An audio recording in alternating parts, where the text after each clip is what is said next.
Hello everyone, आप सब कैसे हैं। मैं उम्मीद करता हूं कि बहुत अच्छे होंगे और अपनी पढ़ाई को बहुत अच्छे से कर रहे होंगे। मैं आकाश कुमार बढ़ाना आईसीटी वर्चुअल क्लासरूम में आपका बहुत बहुत स्वागत करता हूं। मेरे प्यारे बच्चों, जैसा आपको पता है मेरे प्यारे बच्चों, बेसिकली हमारी आपका जो है मेरे प्यारे बच्चों आपका 12th क्लास है।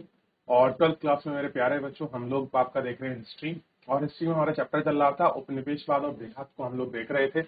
हमने देखा कि कैसे उपनिवेशवाद पनपा है, देहात कैसे रहा, इन सब चीजों पर हम लोग आपका एक एक करके बात कर रहे थे। तो बहुत सारी चीजों को हम लोग आपका देख चुके थे। खास कर हम लोग जो है जो आपका पठारिया रीजन था, क्लियर है, दक्कन का पठार में हम लोग आपका संथाल लोगों के बारे में पढ़ रहे थे कि संथाल लोगों ने कैसे कृषि को प्रारंभ किया, अंग्रेजों ने कैसे उनको प्रारंभ करवाया, कैसे उन पर टैक्सेशन लगाए, कैसे उनको थोप दिया गया, कैसे उनकी जीवन शैली बदल दी और कैसे बाहर के जमींदार वहां पर आए। क्लियर है, ये सारी चीजों को हम लोगों ने अपने चैप्टर के माध्यम से पढ़ने का देखने का प्रयास किया। दीपुओं के जो आंदोलन थे संताल का 1856 वहां 55-56 में वो आंदोलन को हमने देखा और आंदोलन को देखा, फिर कैसे आंदोलन को दबाया गया, ये सारी चीजें हमने देखी। क्या क्या उन पर थोप दिया गया, कैसे उनको सजा दी गई, ये सारी चीजें हम लोग इतना देख चुके थे। एक बार देख लीजिए, जहां तक हम लोगों ने पढ़ लिया था। कोई डाउट, कोई क्वेरी किसी बच्चे का किसी स्कूल से हो तो एक बार पूछ लें।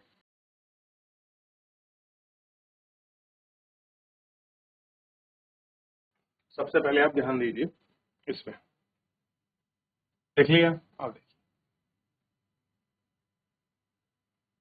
बुकानन का वितरण क्या कहते हैं वो और क्या लिखा है उन्होंने, इसके बारे में थोड़ा सा देख लेते हैं क्या कह रहे हैं। हम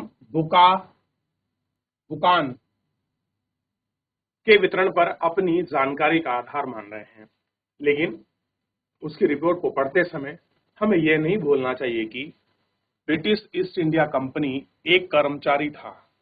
उसकी यात्रा केवल भूदृश्यों को प्यार और अज्ञात की खोज से प्रेरित नहीं थी। अगर आप केवल ये सोचो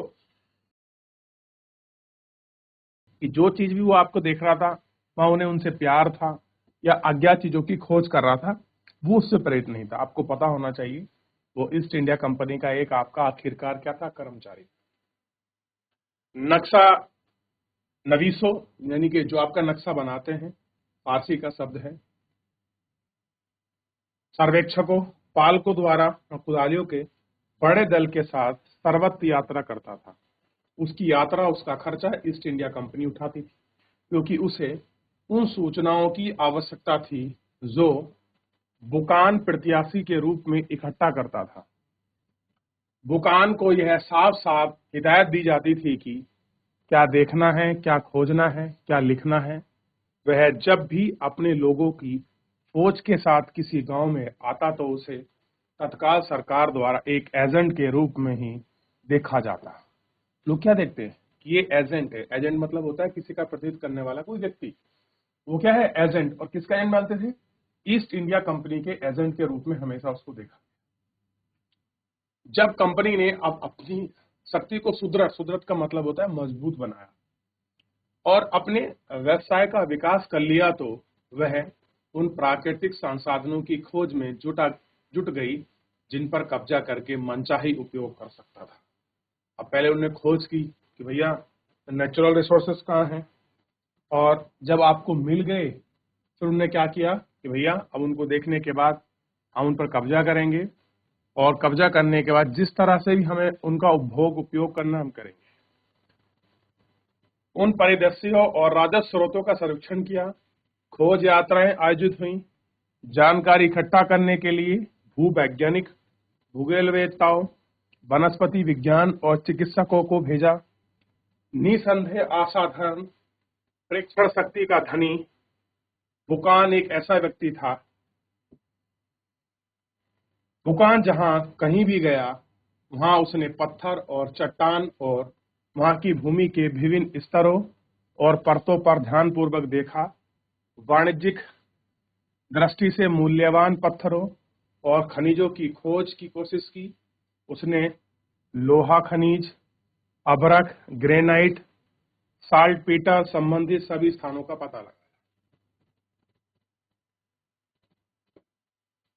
सावधानी पूर्वक नमक बनाने, कच्चा लोहा निष्कास करने की स्थानीय पत्ती का निरीक्षण किया। जब बुकान किसी भूदृश्य के बारे में लिखता था तो वह अक्सर इतना ही नहीं लिखता था कि उसे क्या देखा, वह भूदृश्य कैसा था, बल्कि यह भी लिखता था कि फेरबदल करके उसके अधिक उत्पाद को कैसे बनाया जा सकता है। यानी कि अगर कोई चीज उसको दिख रही है तो उसकी फिल्टर विधि लिखता था, उसका महत्व लिखता था, और उसको चेंज कैसे कर सकते हैं वो सब लिखता था। अभी देखा ना, लोकल विधि से लोहा निकालने का तरीका भी उन्होंने खोजा था। वह कौन सी फसल बोई जाती थी, पेड़ काटे जा सकते थे, कौन से उगाए जा सकते थे, हम यह याद रखना होगा। उसकी सूक्ष्म दृष्टि प्राथमिक स्थानीय महानिवासी की विभिन्न थी। क्या आवश्यक है इसके बारे में उसका आकलन कंपनी के वाणिज्यिक सरोकार और प्रगति से अधिक विचारधारित निर्धारित था। अनिवार्य रूप से वनस्पति की जीवन शैली का आलोचक था। यह महसूस करता था कि वनों को कृषि भूमि में बदलना होगा। क्या कह रहे हैं, जो वन है उनको कृषि भूमि में बदलना होगा।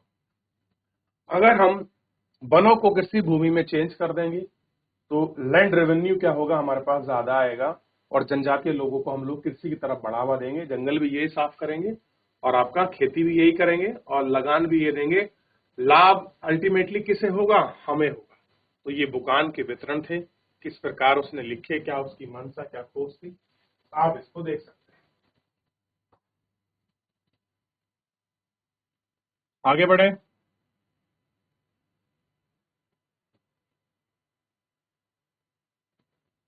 देहात में विद्रोह, मुंबई दक्कन। आप पढ़ चुके हैं कि औपनिवेशिक बंगाल के किसान और जमींदार राजमहल की पहाड़ी और संथाल लोगों के जीवन में किस प्रकार परिवर्तन आया। जो पहाड़ी लोग थे, कहाँ के, जो बेसिकली राजमहल की पहाड़ियों में जो लोग निवास कर रहे थे, और वहाँ के जो आपके संथाल लोग थे, उनके जीवन में कैसा परिवर्तन आया। अब पश्चिमी भारत और परावर्तित अवधि की दृष्टिपात करें और पता करेंगे कि मुंबई दक्कन रियासी क्षेत्र क्या रहा। ऐसे परिवर्तन का पता लगाने के लिए एक तरीका है वहां के किसान विद्रोह पर ध्यान केंद्रित करना। ऐसी नाजुक दौर में विद्रोह अपना गुस्सा और परोपन दिखाते हैं। वे अन्याय और अपने दुख दर्द का कारण समझते हैं, उनके खिलाफ आवाज बुलंद करते हैं। यदि हम उनकी नाराजगी के आधारभूत कारणों को जानने का प्रयत्न करेंगे और कुछ उनके गुस्से की परतें उधेड़ने लगेंगे तो हमें उनके जीवन और अनुभव की झलक देख पाते हैं। आस्था छिपी रहती है। विद्रोह के ऐसे अभिलेख भी उपलब्ध हैं जिनका इतिहासकार अवहेलना करेंगे। विद्रोह करतूतों को उत्तेजित होकर पुनर्व्यवस्था स्थापित करने उत्कृष्ट इच्छा राज्य के प्रकटीकरण विद्रोह में दबाने का प्रयत्न करेंगे, बल्कि जानबूझकर कोशिश करेंगे कि उनके कारणों की जांच करते हैं जिससे कि नीति निर्धारित की जा सके और शांति की स्थापना हो सके।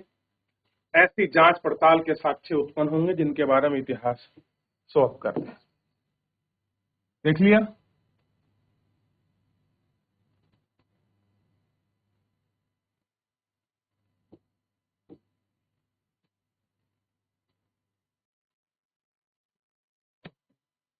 लेखा बहियां वाक्य जला दी गई। यह आंदोलन पूना के जिले में एक बड़े सूपा के शुरू हुआ। सूपा एक विपणन केंद्र मंडी था जहां अनेक व्यापारी और साहूकार रहते थे।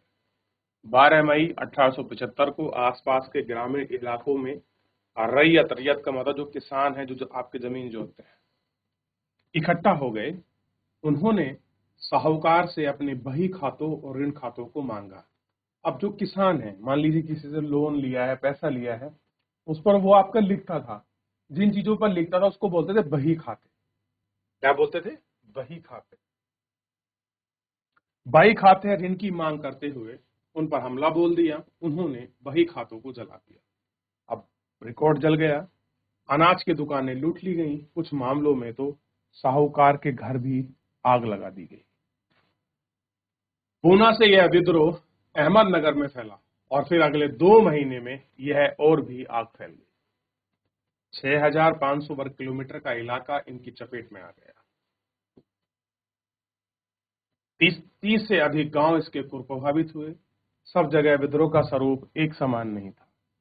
साहूकार पर हमला कर दिया गया, बही खाते जला दिए गए, ऋण बंद नष्ट कर दिए गए और किसानों के हमले घबराकर साहूकार गांव छोड़कर भाग गए। अधिकतर मामलों में वे अपनी संपत्ति, धन दौलत वहां के पीछे छोड़ दी।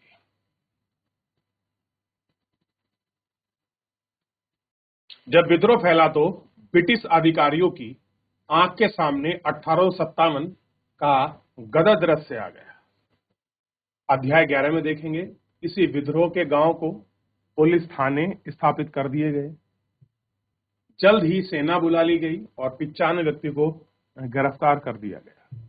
उनमें से लोगों को दंडित किया गया। देहात पर काबू करने के लिए कई महीने लगे। अब देहात, आप शहर को देखेंगे, जो लोकल जो शहर बन रहे हैं उनको काबू करने में समय लगा, क्योंकि जनसंख्या अधिक होती है, सघन होती है, चीजें एकदम उड़ जाती हैं। तो जो गांव थे वो जल्दी आ गए, लेकिन और जगह में आपका समय लगा, उनको टाइम लगा। क्लियर है?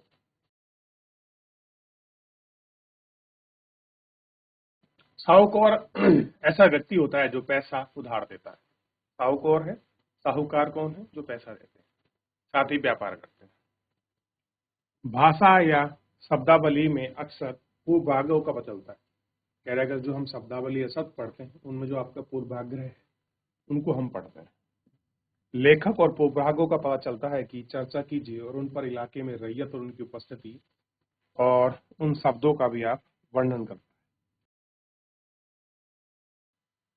समाचार, रैयत और साहूकार। तीर्थ नामक निम्नलिखित रिपोर्ट 6 जून 1896 को निगेटिव ओपिनियन नामक एक समाचार पत्र में छपी। उसने मुंबई के नेटिव न्यूज़पेपर की रिपोर्ट को यथावत यानी उद्धृत किया और हिंदी में अनुवाद प्रस्तुत किया।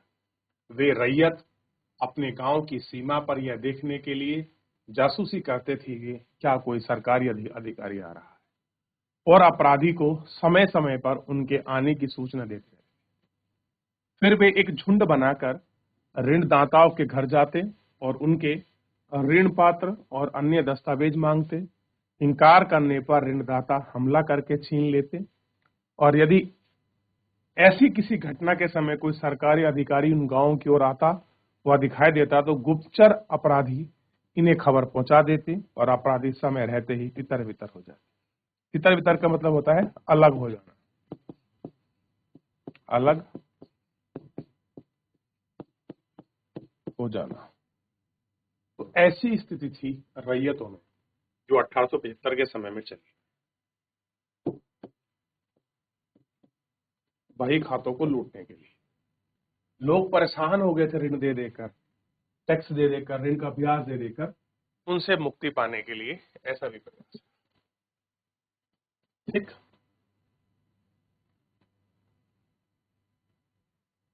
ऋण पत्र और दस्तावेज क्यों जलाए गए थे? आखिर क्या कारण था कि ऋण पत्रों को और आपके दस्तावेजों को क्यों जलाया जा रहा था? यह विद्रोह क्यों हुआ? इससे हम दक्कन के देहात के बारे में जानते हैं। क्या कहते हैं कि दक्कन का देहात का विद्रोह है जी, और औपनिवेशिक शासन में हुए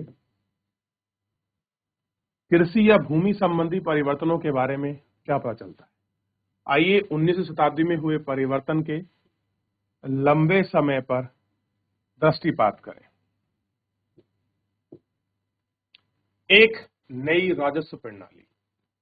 जैसे जैसे ब्रिटिश शासन बंगाल से भारत के अन्य भागों में फैलता गया, राजस्व की नई प्रणाली लागू कर दी गई।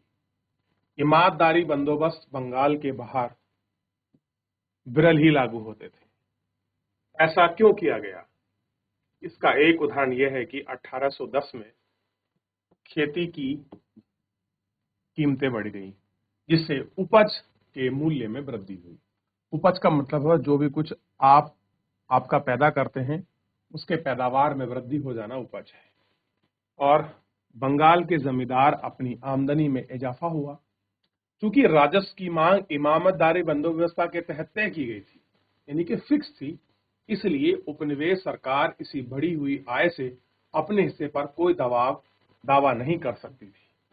मान लीजिए तय हुआ लगान 100 रुपए, अब बढ़ गई है, उसकी कीमत एक्चुअल में 100 रुपए तय हुआ था, लेकिन लाभ अब वहां से 200 रुपए का हो रहा है, कोई फर्क नहीं पड़ता, लेकिन वो अब प्रॉफिट नहीं मांग सकती। अपने वित्तीय संस्थानों को बढ़ाने और उत्कृष्ट की इच्छा से औपनिवेशिक सरकार ने भू राजस्व को अधिक से अधिक बढ़ाने के तरीके पर विचार करना पड़ा। इसलिए 19वीं शताब्दी में औपनिवेशिक शासन में शामिल किए गए प्रदेशों में राजस्व बंदोबस्त किया गया कि भैया फिक्स हो जाए कहां से कितना राजस्व हमको मिलेगा। क्लियर है? तो आपको क्लियर हुआ? ठीक। मेन कारण क्या था? राजस्व बढ़ जाना, जो प्रॉफिट हो रहा था, जो उपज है उसके रेट बढ़ गए थे, जिसकी वजह से ये सारी चीजें हुई।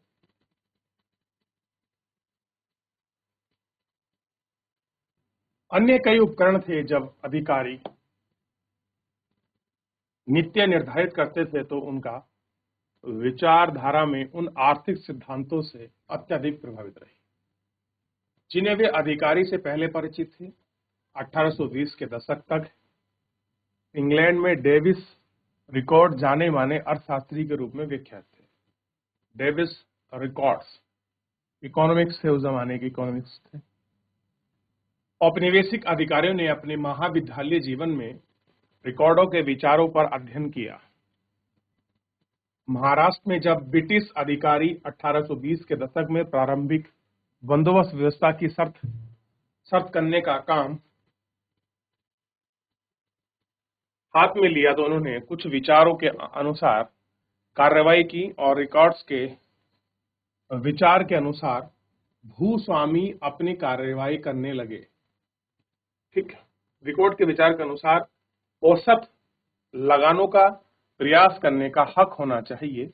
जब भूमि पर औसत लगान से अधिक प्राप्ति होने पर भूस्वामी को अधिशेष आय होगी जिस पर सरकार कर लगाने की आवश्यकता है। अब देखिए, टैक्स नहीं बढ़ा सकते थे जमींदारी, क्या तरीका कर दिया इन्होंने कि इन्होंने क्या कर दिया, अधिशेष आय बढ़ पर हम क्या लगाएंगे, कर लगाएंगे। मान लीजिए आपकी जमींदारी थी 100 रुपए की, अब आपको प्रॉफिट हो रहा है 150 रुपए का। अब 50 रुपए तो गए ना सरकार के हाथ से, तो जो 50 रुपए अधिशेष है हम क्या करेंगे, इस पर कर लगाएंगे।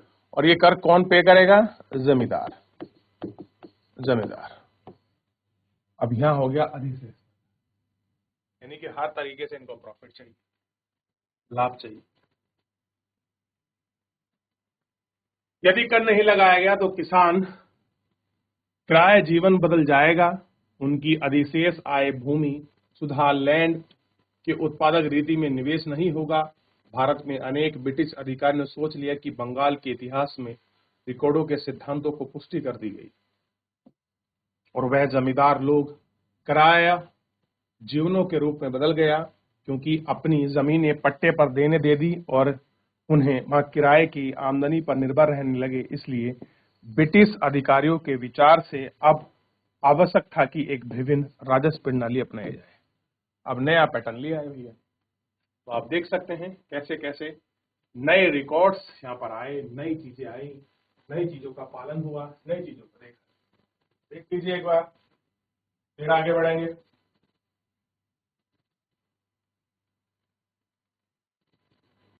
देख लिया, तो ऐसे बढ़ा अधिशेष पर टैक्स का। तो ये टैक्स बढ़ा किस पर था, आपके जो आपने अतिरिक्त जो आपने प्रॉफिट किया है उसके ऊपर टैक्स था। चलिए, तो फिलहाल आज के लिए इतना ही, मिलेंगे नेक्स्ट लेक्चर में। तब तक आप लोग घर जाकर इसको पढ़िए, रिवीजन करिए। ठीक है, आप अपने आप को ध्यान रखिए, स्वस्थ रहिए। और मेरे प्यारे बच्चों, फिलहाल आज के लिए इतना ही।